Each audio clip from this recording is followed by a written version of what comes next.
Naslednji par vaj, ki jih vključujte v svojo vadbo za dobro fizično pripravljenost in odpornost, so vaje, kot so obremenjen počep z utežjo in pa veslanja. Torej, s temi 4 vajami v zadnjih 2-3 videih boste pokrili celo telo.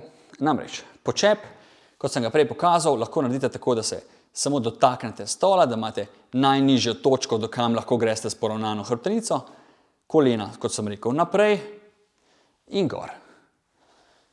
In potem lepo izvajate vajo. Nič se ne bojte, če vam malček škripljajo kolena, takšne krepitacije se temu reče, so normalne za vsako koleno, tudi moje.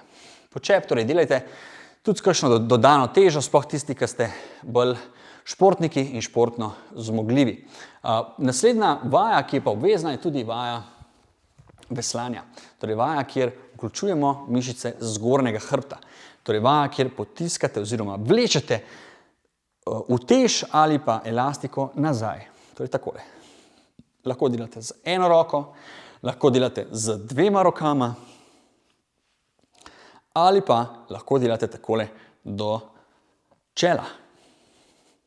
Prav tako lahko veslanje delate tudi seveda v predklonu, takole se oprete na roko, da hrbet počiva in potem dela samo roka in lopatice. Tako. Torej vsekakor vključujte tudi takšne vaje, če želite biti dobri v rekreativnem športu.